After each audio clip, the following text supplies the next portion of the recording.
Alors bonjour tout le monde et bienvenue à cette nouvelle webconférence dans le cadre de la CEVA Université.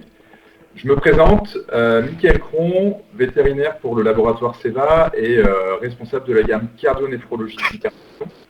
Je suis très heureux de vous accueillir aujourd'hui pour cette nouvelle webconférence sur le thème de l'hypertension artérielle. Alors un domaine que nous aimons particulièrement chez CEVA, puisqu'il est vraiment très riche en actualité. Et ça, c'est vrai, depuis le lancement de notre spécialité amodip à base d'amlodipine. Alors aujourd'hui, nous avons la chance d'accueillir le docteur Yannick Bongrand, qui est diplômé ACVIM en médecine interne et qui exerce à la clinique Alliance à Bordeaux. Donc le thème de sa webconférence, l'hypertension artérielle chez le chat et le rein, est-ce un organe cible oublié? Donc voilà, tout savoir sur l'hypertension artérielle, les lésions induites au niveau rénal et comment les prendre en charge. Donc tout ça va être abordé par le docteur Bongrand d'ici une minute, pendant à peu près une demi-heure. Vous avez la possibilité de poser des questions via le chat en bas à gauche et nous y répondrons à la fin de sa présentation. Je vais noter toutes les questions et puis comme ça, docteur Bongrand pourra y répondre à la fin. Si jamais il y a des questions techniques par rapport à la connexion, vous avez une petite boîte sur le côté, petite boîte violette. Voilà, je vous remercie. À tout à l'heure pour les questions et puis je vous laisse avec Yannick Bongrand.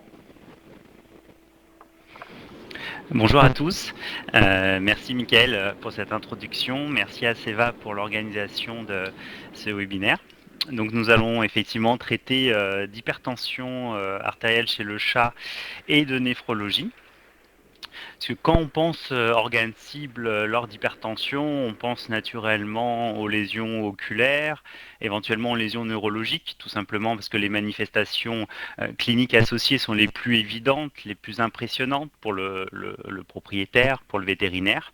On pense également de façon un petit peu plus insidieuse aux répercussions cardiaques. Mais on pense pas toujours aux conséquences rénales, tout simplement parce qu'elles sont plus progressives, moins évidentes cliniquement. Donc on va s'intéresser à ce sujet aujourd'hui pendant une demi-heure.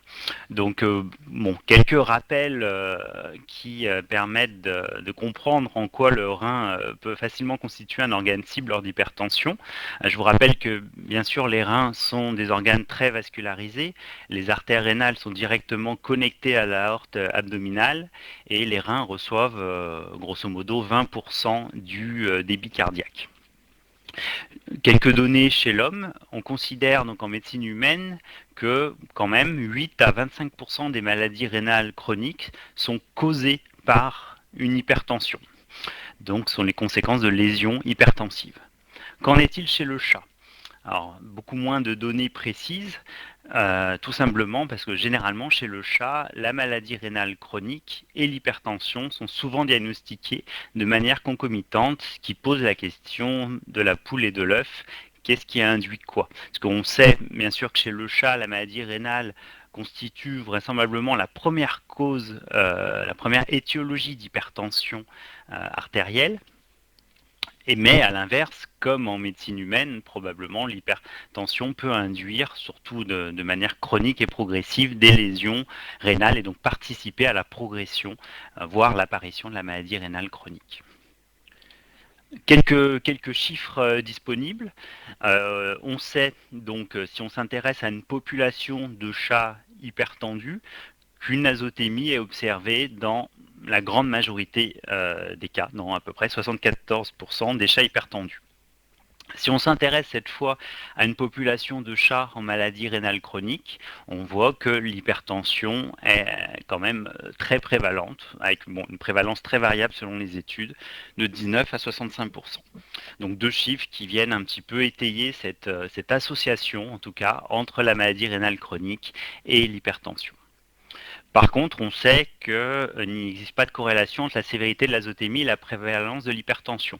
Autrement dit, l'hypertension est une conséquence, une complication de la maladie rénale qui peut être observée à tous les stades de la maladie rénale, tous les stades iris. Et pas seulement lors de stades avancés 3 ou 4. Dès les stades 2, voire les stades 1, en particulier lors de glomérulopathie, on peut observer une hypertension artérielle possiblement sévère. Alors, quels sont les mécanismes donc d'apparition de cette hypertension artérielle lors de maladies rénales chroniques? Ces mécanismes ne sont pas parfaitement élucidés. Plusieurs mécanismes évoqués. Bien sûr, une activation du système rénine-angiotensine-aldostérone. On suppose également, comme en médecine humaine, qu'il existe une certaine dysfonction tubulaire lors de maladies rénales chroniques avec une rétention du sodium, donc un état d'hypervolémie qui participe à l'hypertension. Et également une augmentation du tonus vasculaire avec une vasoconstriction donc périphérique qui va contribuer à augmenter la pression artérielle. Donc, on peut se poser la question des lésions histologiques rénales lors d'hypertension. Et là, on se rend compte que globalement, on ne sait pas grand-chose sur les caractéristiques des lésions hypertensives. Donc c'est souvent un problème en néphrologie. Il est très difficile, même en réalisant des biopsies rénales, de faire la part des choses entre les lésions primaires, c'est-à-dire donc les lésions qui sont à l'origine de la maladie rénale chronique et du dysfonctionnement rénal, des lésions secondaires qui sont liées donc soit à la progression, à l'évolution, on va dire non spécifique de la maladie rénale, ou qui sont les conséquences de certaines complications et notamment plus spécifiquement de l'hypertension. En effet, dans la majorité des cas, on n'est plus capable lors de prélèvements histologiques, de repérer les lésions qui ont conduit à la maladie rénale. Quelques cas de figure un peu plus spécifiques qui peuvent être reconnus lors d'analyses histologiques, les glomérulopathies, donc glomérulonéphrite, amyloïdose, qui constituent une excellente indication à la réalisation de biopsies rénales, qui sont qui sont rares dans l'espèce féline, qui sont beaucoup plus prévalentes chez le chien. D'autres lésions plus fréquentes chez le chat, des pyélonéphrite, des lymphomes, qui quand même sont assez rarement identifiés lors de biopsies rénales. Donc on considère que globalement on est capable d'établir un diagnostic histologique sur la base de biopsies rénales dans 25 à maximum 50% des cas. Les lésions secondaires vont dominer le tableau histologique. Ce sont des lésions secondaires donc non spécifiques, de l'inflammation, de la fibrose de l'interstitium, une atrophie tubulaire et de remaniement glomérulaire, une glomérulosclérose en particulier. Et on considère que plus la maladie rénale est avancée, donc plus l'azotémie est prononcée, plus ces lésions secondaires vont dominer le tableau histologique et moins on aura de chances que les analyses histologiques nous informent quant à l'origine des lésions rénales. Et quant aux lésions hypertensives dans tout ça, en fait, on ne connaît pas très bien quelles sont les lésions réellement induites par l'hypertension chez le chat. On considère en médecine humaine que la néphrosclérose est relativement caractéristique de ces lésions hypertensives. Donc, qu'est-ce qu'on entend par néphrosclérose? C'est à la fois une sclérose artériolaire, donc l'artériosclérose, on reviendra dessus, et une sclérose donc du glomérule, la glomérulosclérose. Donc pourquoi a-t-on si peu de données en médecine féline? Tout simplement parce que le nombre d'études histologiques sont anciennes, à une époque où on ne mesurait pas la pression artérielle, donc finalement on dispose de peu d'études histologiques pour lesquelles on a des données cliniques et notamment la valeur de pression. Et de plus, pour des raisons éthiques, il est difficilement concevable de laisser un chat hypertendu sans traitement. Donc la majorité des données plus récentes regroupent des chats hypertendus mais traités, ce qui peut bien sûr minorer les lésions liées à l'hypertension. Donc si on s'intéresse plus précisément aux lésions vasculaires, donc on considère, je vous l'ai dit, que l'artériosclérose est une lésion considérée assez spécifique d'hypertension artérielle. Donc qu'est-ce qu'on entend par artériosclérose? Il ne faut pas confondre avec l'athérosclérose. Vous avez le petit dessin en bas. Donc l'athérosclérose, très peu fréquente en médecine vétérinaire, correspond à un dépôt un lipidique qui vient vient obstruer la lumière des artères ou des artérioles. Ce n'est pas ce qui nous intéresse ici. L'artériosclérose, c'est un épaississement des couches superficielles et moyennes de la paroi directement de l'artère ou de l'artériole, ce qui va conduire finalement aux mêmes conséquences avec une réduction du diamètre de la lumière. Donc une image histologique d'un exemple d'artériosclérose chez un chat, où vous voyez que la lumière est profondément réduite, la paroi est très épaissie, avec un dépôt de substances hyalin et une prolifération cellulaire, l'ensemble étant responsable de cet épaississement de cette artériosclérose. Alors, une étude relativement récente de 2012 qui s'intéresse de façon générale à la corrélation entre les lésions histologiques et les données cliniques, biologiques chez un certain nombre de chats. Donc, on va s'intéresser uniquement à l'hypertension. Et donc, on voit, c'est ce diagramme, que globalement, les chats présentant une artériosclérose présentaient une valeur moyenne de pression artérielle plus élevée, significativement plus élevée que les chats pour lesquels on ne retrouvait pas cette lésion histologique. Donc il ne s'agit pas de la pression artérielle au moment du diagnostic, mais de la pression moyenne au cours du temps, parce que, comme je vous disais, les chats n'étaient pas laissés non traités, ils étaient tous sous traitement antihypertenseur, donc ils s'intéressaient à la valeur moyenne cumulée au cours du temps de la pression artérielle. Donc ces données confortent l'idée que l'artériosclérose est une lésion évocatrice d'hypertension artérielle chez le chat. Donc ici un exemple avec un épaississement concentrique de la paroi avec une réduction de la lumière. Image extraite de cet article. Une autre lésion vasculaire décrite depuis peu, vous voyez ces articles de 2017, c'est une lésion de ce qu'on appelle la vasa vasorum. Donc il s'agit en fait de la vascularisation intrinsèque des artères, et notamment des artères rénales. Lors de petites artères ou d'artérioles, finalement il n'y a pas de vascularisation intrinsèque.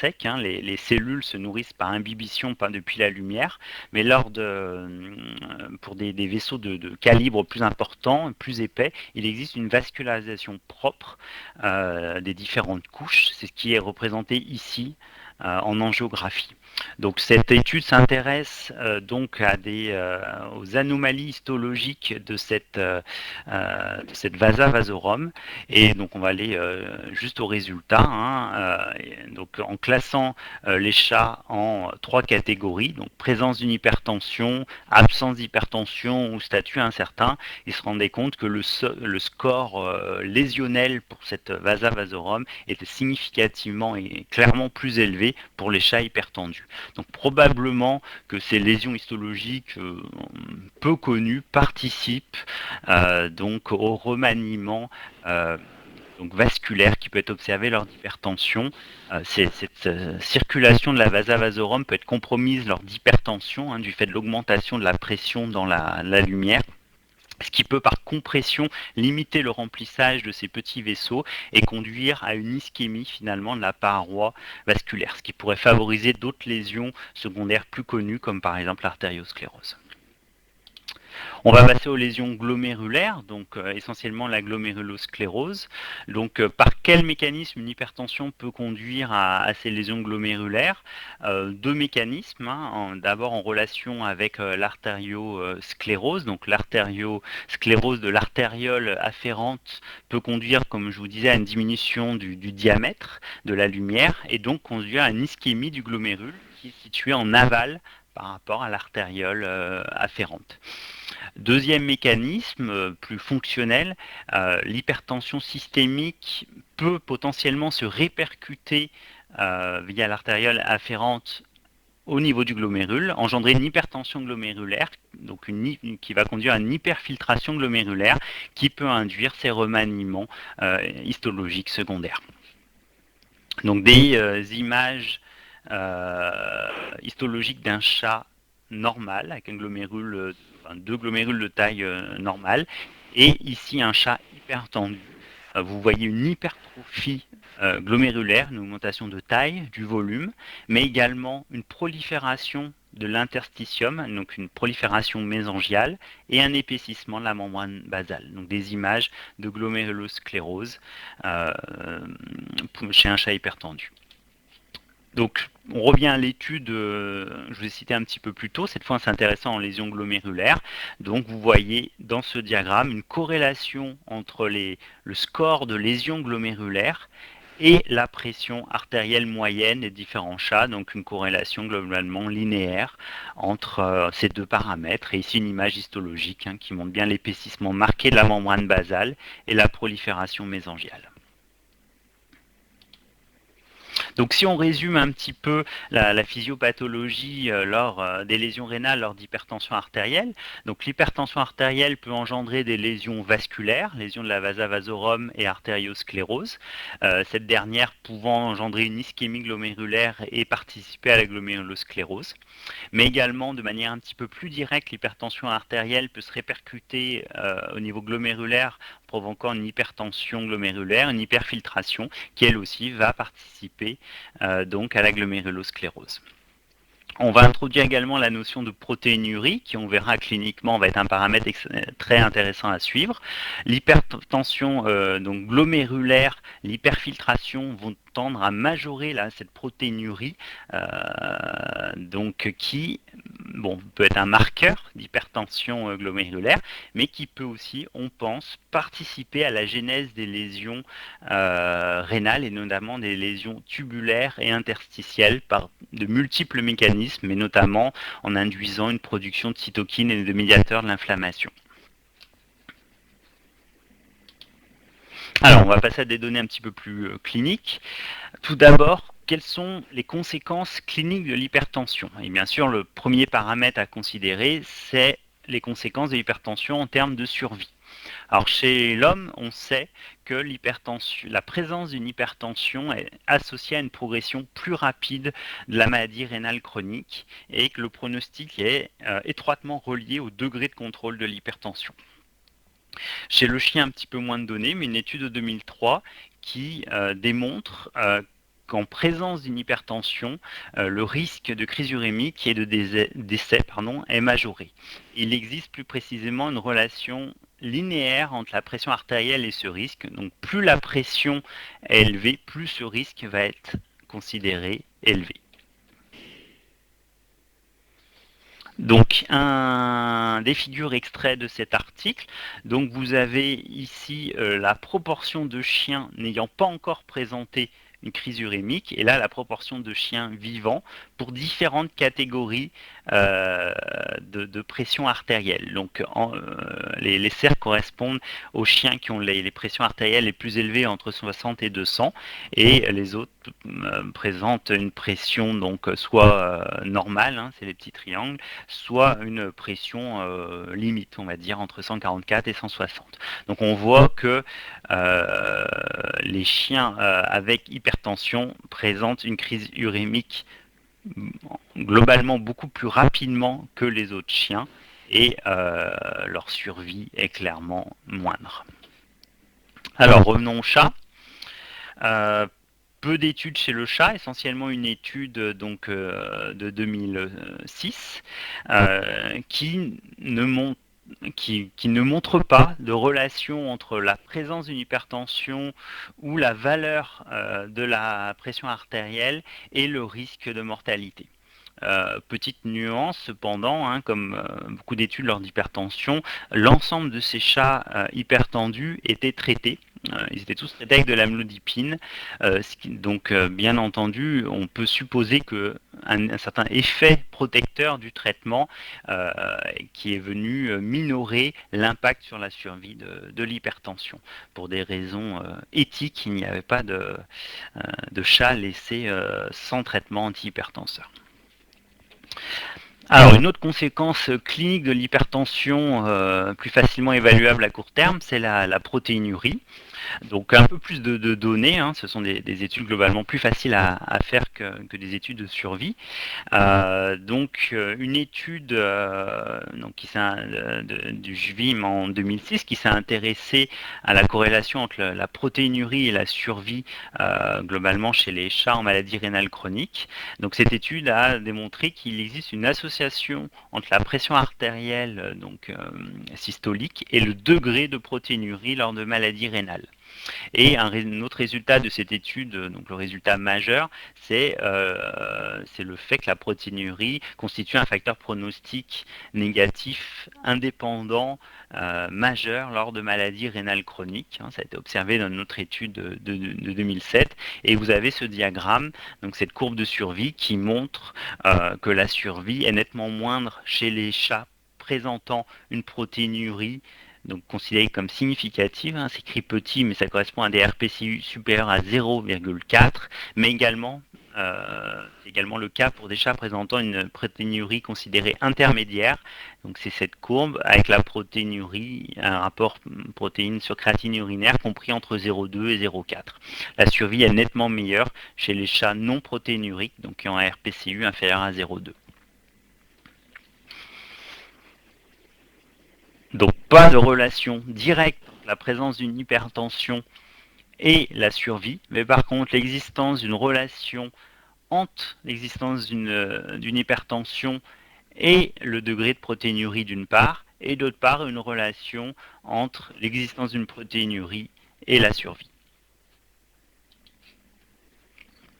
Alors, qu'attendre du traitement antihypertenseur et plus spécifiquement l'amlodipine lors de lésions rénales. Donc tout d'abord en termes d'efficacité, c'est-à-dire de contrôle à court terme de l'hypertension. Je vous fais quelques rappels concernant l'amlodipine que dans l'ensemble vous connaissez bien. Il s'agit d'un inhibiteur calcique qui va induire une vasodilatation artérielle systémique. Son action est considérée rapide, inférieure à 48 heures, et même dans la majorité des cas beaucoup plus rapide. Dès 24 heures, on peut généralement apprécier déjà un effet antihypertenseur. La baisse moyenne de la pression artérielle systolique est de 30 à 70 mm de mercure, donc une diminution importante de la pression artérielle. On recommande une dose initiale de 0,625 mg une fois par jour, mais si la pression artérielle est élevée, donc une valeur systolique supérieure à 200 mm de mercure, on recommande d'emblée d'avoir recours à des doses supérieures, donc de doubler la dose. Donc, l'amlodipine est un antihypertenseur qui est utilisé depuis longtemps chez le chat. Cette étude publiée assez récemment, donc en 2015, est venue objectiver son efficacité en termes de contrôle de l'hypertension. Donc, c'est une étude multicentrique, randomisée, réalisée en aveugle, où les chats hypertendus recevaient soit un traitement placebo, soit de l'amlodipine. Et donc, l'objectif primaire était d'évaluer le taux de réponse à 28 jours. La réponse étant définie comme l'obtention d'une pression systolique inférieure à 150 mm de mercure à 28 jours, ou à minima une diminution de la valeur de 15% par rapport à la valeur de base. Pour ce qui est des résultats, on considère que le taux de réponse obtenu selon ces critères est de 63% chez les chats recevant l'amlodipine, contre 18% pour les chats qui ont reçu le placebo. Donc voilà, en termes de diminution moyenne, donc les chats passaient d'une valeur moyenne basale de 181 à une valeur à 154. Donc des diagrammes qui reprennent un petit peu ces résultats. Donc là, vous avez les résultats, donc en fait la variation de pression selon l'axe des ordonnées pour l'ensemble des chats ayant reçu l'amlodipine. Ici, la variation de pression par rapport à la valeur initiale pour les chats recevant le placebo.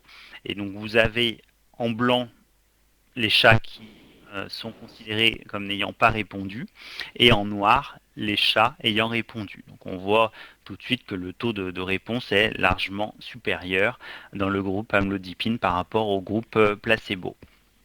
Donc, comment expliquer qu'un certain nombre de chats ayant reçu donc un traitement placebo ait quand même présenté une diminution de la pression artérielle? On l'explique simplement par l'effet blouse blanche, hein, bien connu lors d'hypertension. Donc, les chats souvent tendent à s'habituer à la technique de mesure de pression artérielle et tendent à être moins stressés, donc mesure après mesure, et ainsi présentent une valeur de pression artérielle qui est plus basse que la valeur initiale. D'où l'importance d'un groupe placebo lors d'évaluation de l'efficacité d'un traitement antihypertenseur. Donc là, les valeurs synthétisées, donc on prend uniquement la médiane de l'évolution. Donc on voit donc une diminution plus marquée dans le groupe amlodipine que dans le groupe placebo à 28 jours. Hein, c'était l'objectif principal de l'étude, mais une différence observable dès 14 jours. Donc une efficacité avérée de l'amlodipine qui a conduit un certain nombre de sociétés internationales à préconiser d'utiliser en première intention l'amlodipine lors d'hypertension artérielle chez le chat. Donc là, je vous ai sélectionné un extrait du dernier consensus du Collège américain concernant la gestion de l'hypertension. Donc le consensus préconise l'administration d'amlodipine en première intention lors d'hypertension chez le chat, lors d'hypertension idiopathique, lors d'hypertension associée à une maladie rénale chronique ou lors d'hypertension associée à l'hyperthyroïdie, donc bien sûr conjointement au traitement antithyroïdien dans ce dernier cas de figure. L'IASFM, donc la Société internationale de médecine féline, donne les mêmes recommandations.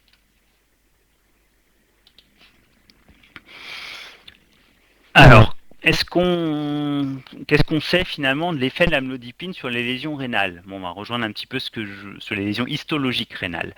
Je vous en ai parlé tout à l'heure. Hein, globalement, on a très peu de données, c'est très peu documenté. Il existe de nombreux obstacles à la réalisation des études.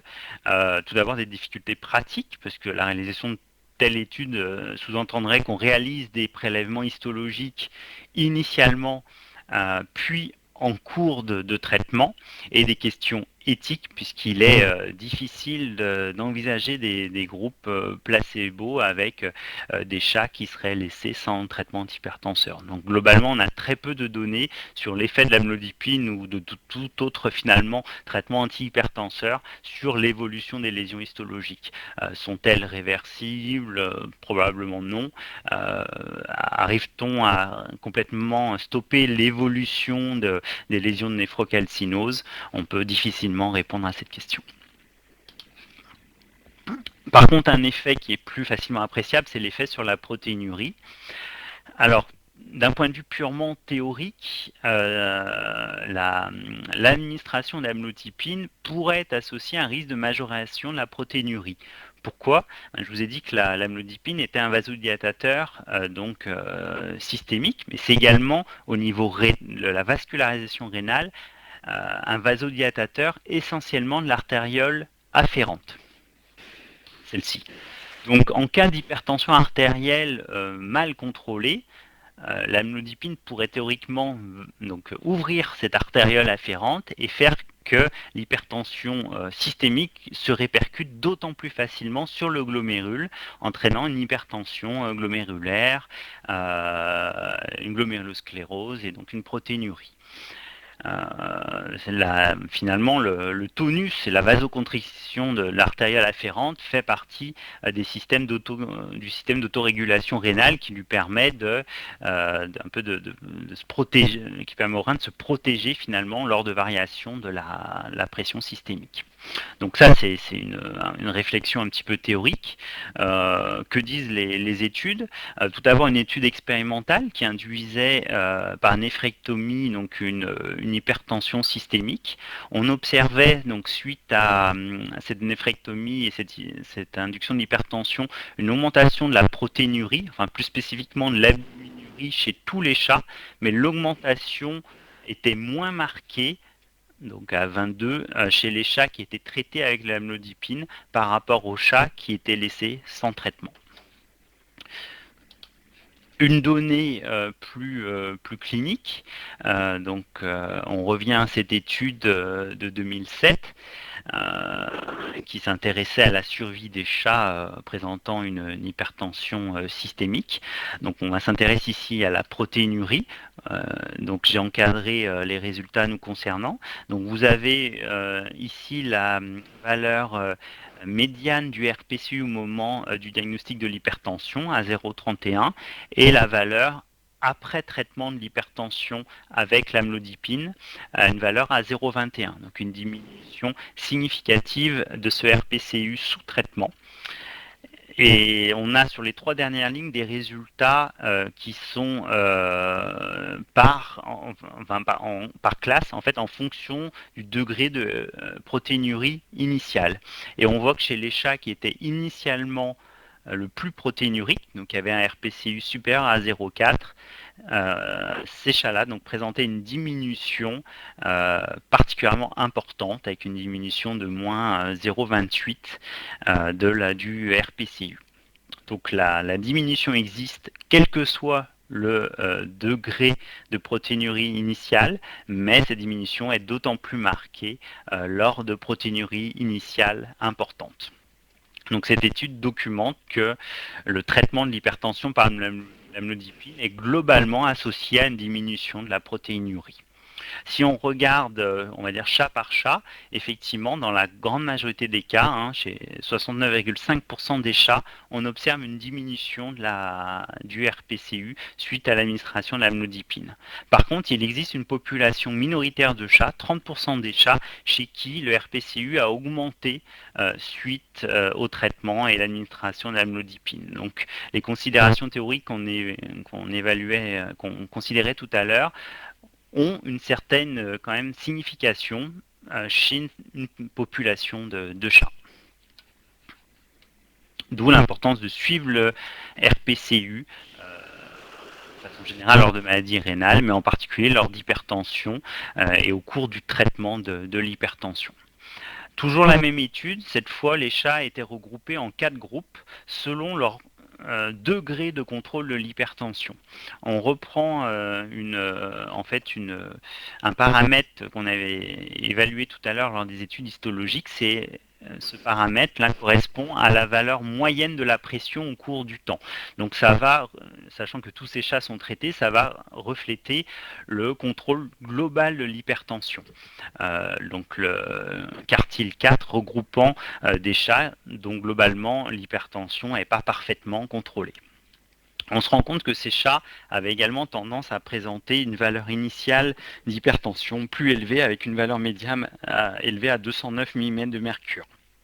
On peut donc suspecter, sur la base de ce résultat, que les chats qui présentent une hypertension initiale plus élevée vont avoir tendance à être plus difficiles à être contrôlés d'un point de vue de l'hypertension.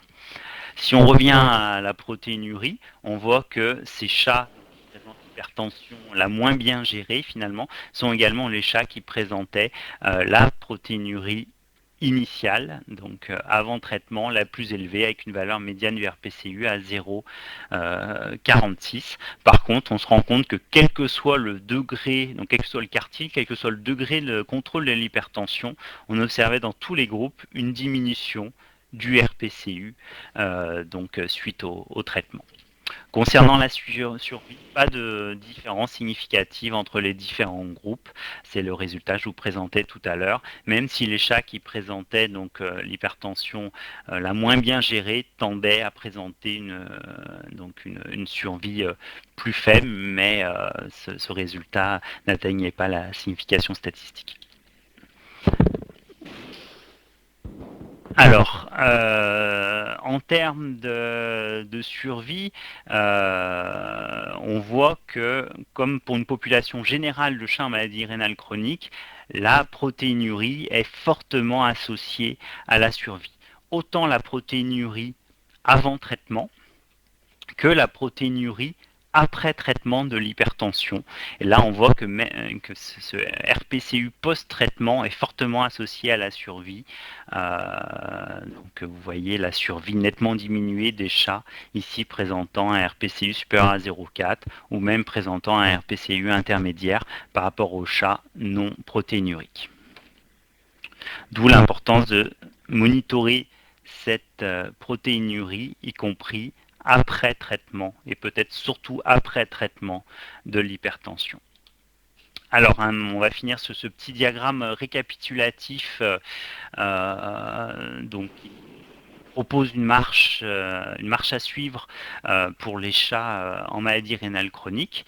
Donc, bien sûr, la première étape consiste à utiliser les stades IRIS donc pour grader la maladie rénale chronique selon l'azotémie, en utilisant la valeur de la créatinine et éventuellement la valeur du SDMA. Ensuite, la société IRIS recommande de réaliser le sous-stade d'un point de vue hypertension et d'un point de vue évaluation de la protéinurie. Donc, pour les chats normaux tendus, on va pouvoir évaluer d'emblée le RPCU et déterminer si le chat présente une protéinurie significative, donc supérieure à 0,2. Dans ce cas, si elle est inférieure à 0,4, on recommande d'emblée un traitement antiprotéinurique, donc à base d'IECA ou à base d'antagonistes des récepteurs de l'angiotensine, ainsi qu'une approche alimentaire dans tous les cas de figure. Pour les chats non protéinuriques avec un RPCU inférieur à 0,2, pas de traitement antiprotéinurique, mais bien sûr une surveillance au cours du temps, parce qu'un chat initialement non protéinurique peut le devenir quelques mois plus tard. Et pour les cas un petit peu intermédiaires, avec un RPCU entre 0,2 et 0,4,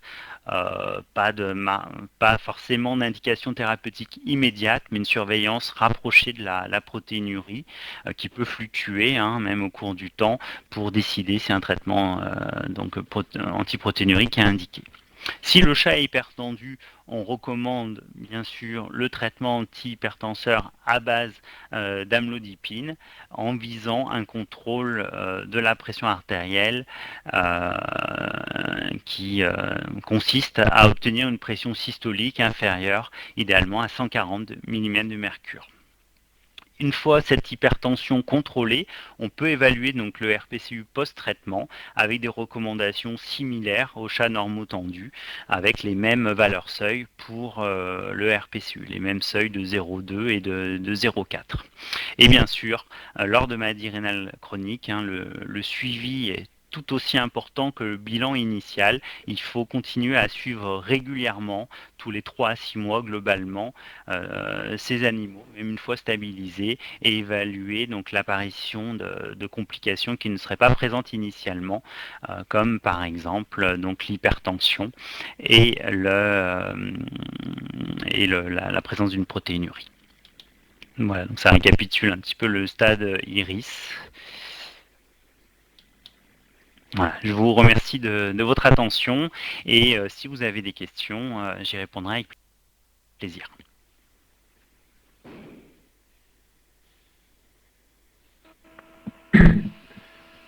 Merci Yannick pour cette présentation et toutes les précisions à la fois très claires et très schématisées du coup sur un sujet qui peut quand même être complexe sur les liens entre les lésions rénales et le chat hypertendu.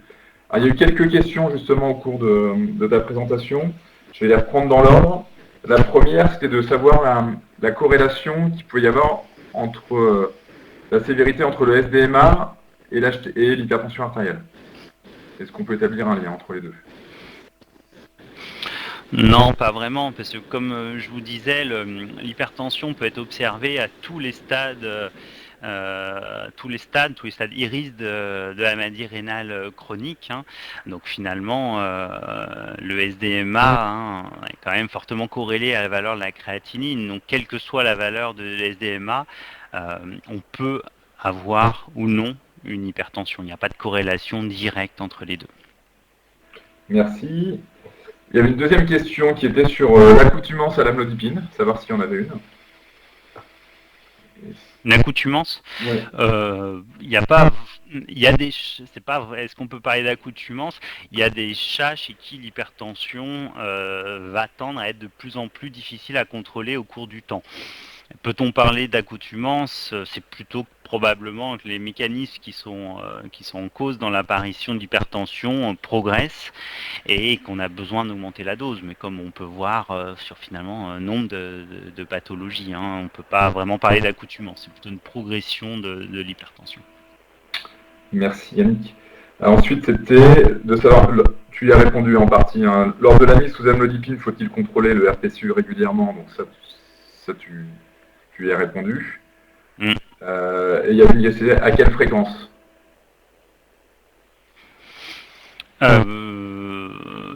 Tout dépend de la valeur du RPCU. Si on a un animal qui est considéré comme non protéinurique, donc avec un RPCU inférieur à 0,2, généralement on va préconiser un contrôle tous les 3 à 6 mois. Ça dépend un petit peu du stade iris. Sur des stades un peu avancés, 3-4, on a tendance à les suivre quand même tous les 3 mois au maximum. Sur un stade moins avancé, un stade 2 peu avancé, ça peut être tous les 6 mois éventuellement. Okay. Si jamais il est hypertendu, protéinurique, et qu'on décide de mettre en place un traitement antiprotéinurique, il faudra suivre la réponse au traitement en tant qu'il n'est pas stabilisé. Donc là, on va plutôt faire un suivi au bout de quelques semaines. Très bien. Une question qui vient d'arriver sur la dose maximale d'amlodipine. Il y en a pas vraiment. Il est rare qu'on ait besoin d'aller au-delà de 1,25 mg total.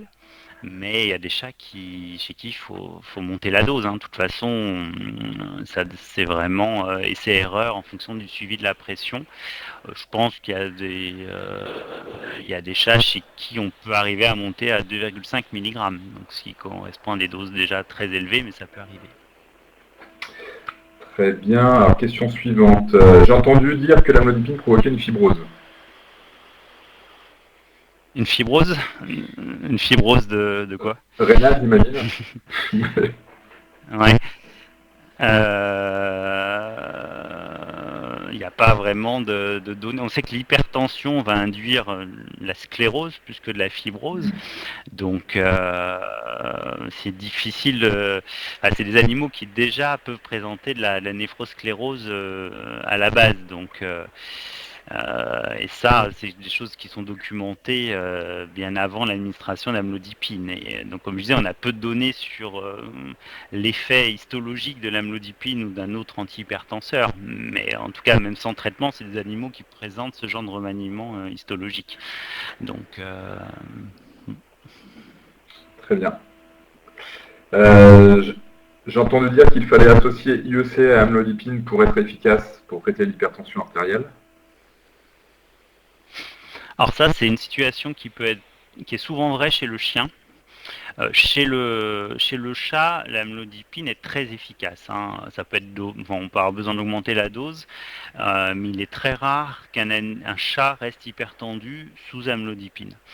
Et à l'inverse, les IEC ont un effet antihypertenseur qui est faible de façon générale et notamment chez le chat. Donc la meilleure indication à associer les deux, c'est justement la présence d'une protéinurie, on va dire résiduelle, malgré la gestion de l'hypertension.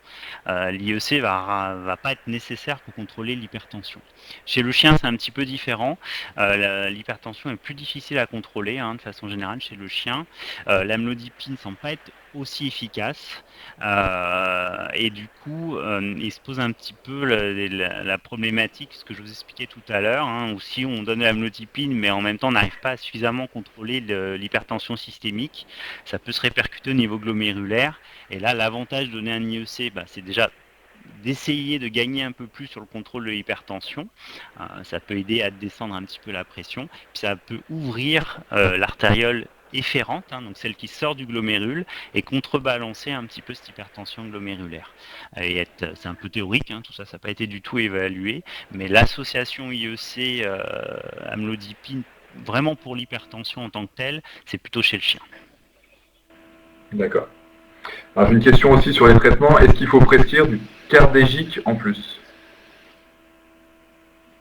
Pour dans quelle indication? Sur le chat hypertendu, apparemment.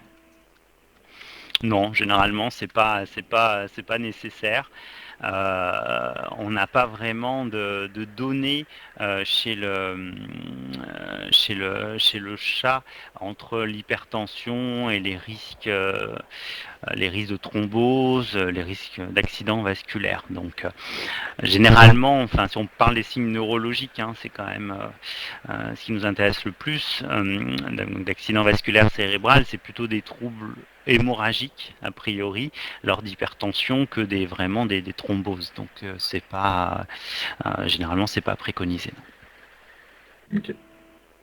Et il y avait une autre question sur l'appareil de mesure utilisé pour mesurer la pression artérielle. Savoir toi lequel tu utilisais, lequel tu recommandais, s'il y avait des différences entre les appareils. Alors sachant que juste avant que tu répondes, pour avoir plein d'informations, on a une autre webconférence qui a été faite il y a une semaine sur tous les appareils de mesure, où vous pourrez avoir plein d'informations, et je te laisse répondre par contre Yannick sur toi, ce que tu utilises et voir recommandes. Alors nous, on a deux appareils. On a une méthode oscillométrique, c'est le PETMAP, qui n'a pas été très bien évalué, on va dire, hein, par des études, enfin, contrairement à d'autres méthodes oscillométriques, et un Doppler. Donc on a tendance, ça dépend un peu on va dire la préférence de chacun et du chat aussi, hein, parce que c'est vrai que le Doppler reste quand même la méthode de référence. C'est pas toujours facile, ça demande une petite courbe d'apprentissage, et il y a certains chats qui sont vraiment pas très patients. Et là, les méthodes oscillométriques sont très pratiques. Donc, moi, j'ai une préférence pour le Doppler en termes de fiabilité des résultats. Et il y a une dernière qui est revenue. Donc, quid de l'activation du SRA par l'amlodipine et de l'effet de l'aldostérone sur la fibrose, notamment rénale? Alors, on ne sait pas grand chose là-dessus, hein. C'est des données soit très, on va dire, très expérimentales. Enfin, la crainte, ça rejoint un petit peu ce que je vous disais tout à l'heure avec la répercussion de l'hypertension systémique sur le glomérule. On n'a pas de données, cliniques, ça c'est sûr, et même pas de données expérimentales très précises. On a déjà, la majorité des cas, une activation du système rénine-angiotensine, c'est certain, lors d'hypertension. C'est un des mécanismes qui mène à l'hypertension. On n'a pas de données qui vont vraiment, on va dire, asseoir cette affirmation que l'amlodipine pourrait majorer cette activation. Sachant qu'on retrouve ce que tu as expliqué hein, sur les résultats de la mise en place de chats sous traitement sous amlodipine par rapport à la baisse de la protéinurie, dans quand même la majorité des chats hypertendus. Ouais, dans la majorité des cas, la protéinurie diminue. Une question sur savoir si on traite à partir de 160 mm de mercure. Donc en gros, je pense que la question c'est de savoir à partir de quand on commence à traiter en gros. Bon, ça dépend un peu du contexte. C'est vrai qu'il y a l'effet blouse blanche qui fait qu'un certain nombre de chats non habitués peuvent avoir des valeurs à 160. Évidemment, si vous suspectez une lésion des organes cibles, imaginons c'est un chat qui a des lésions rétiniennes, vous avez une valeur à 160, vous avez assez d'arguments pour traiter sans trop vous poser de questions.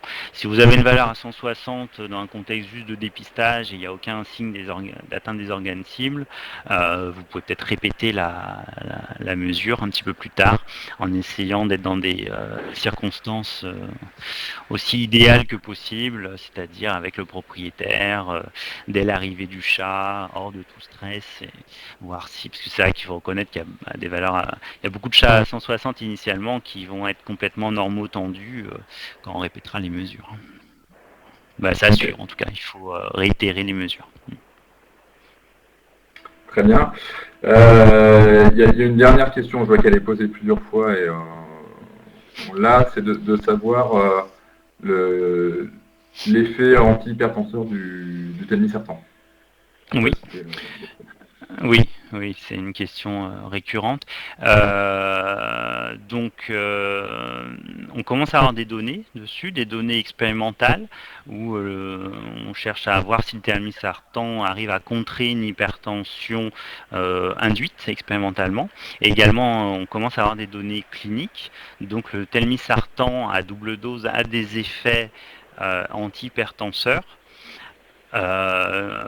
qui semblent limité, un peu comme ce que je vous disais avec les IEC. On est sur un effet antihypertenseur qui est assez similaire, avec globalement une diminution qui est de l'ordre de 20 mm de mercure, comme on peut s'attendre avec, par exemple, du bénazépryl chez le chat. On est à peu près sur les mêmes efficacités antihypertensives, et sachant que pour l'étude clinique disponible depuis peu, c'était les chats très hypertendus, c'est-à-dire avec des valeurs supérieures à 200 mm de mercure, ou des chats présentant des lésions rétiniennes ou des lésions nerveuses étaient exclus. Donc on ne sait pas trop ce qui se passerait chez des chats avec hypertension, on va dire, très significative. Probablement que ce ne serait pas suffisant. Et c'est peut-être pour ça d'ailleurs qu'on trouve aujourd'hui que la molipine dans les consensus, les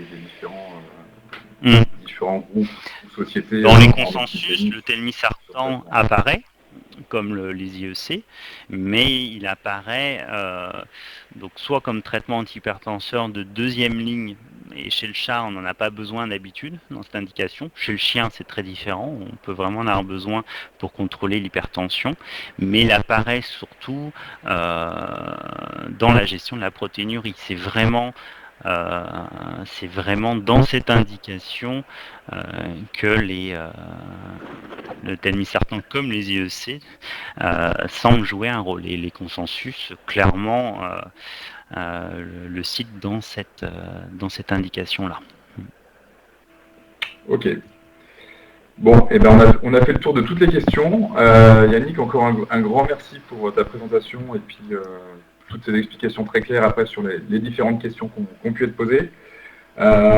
Si vous le souhaitez, vous pouvez retrouver cette webconférence en replay par la suite, et également toutes les autres webconférences qui ont pu déjà être réalisées, que ce soit sur le domaine de l'hypertension artérielle. Je vous disais, il y en avait une la semaine dernière sur l'utilisation du matériel, bien utiliser les différents appareils à disposition pour effectuer des bonnes mesures et fiables sur la pression artérielle. On en a eu également une en dermatologie quelques semaines auparavant.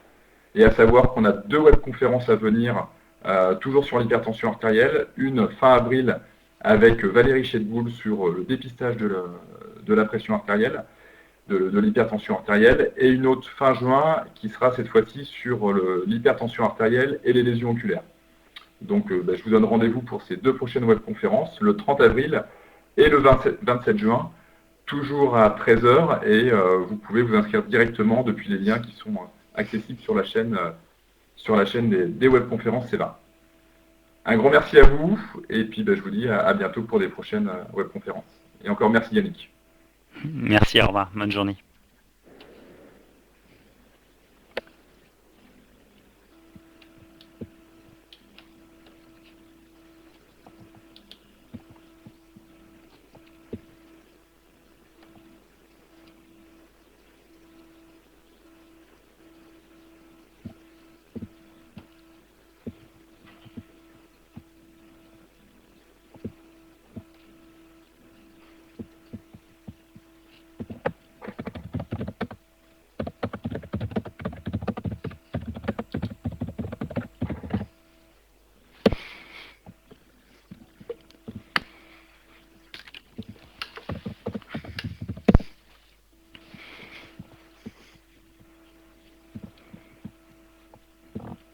Merci Yannick, du coup, je te souhaite une bonne journée.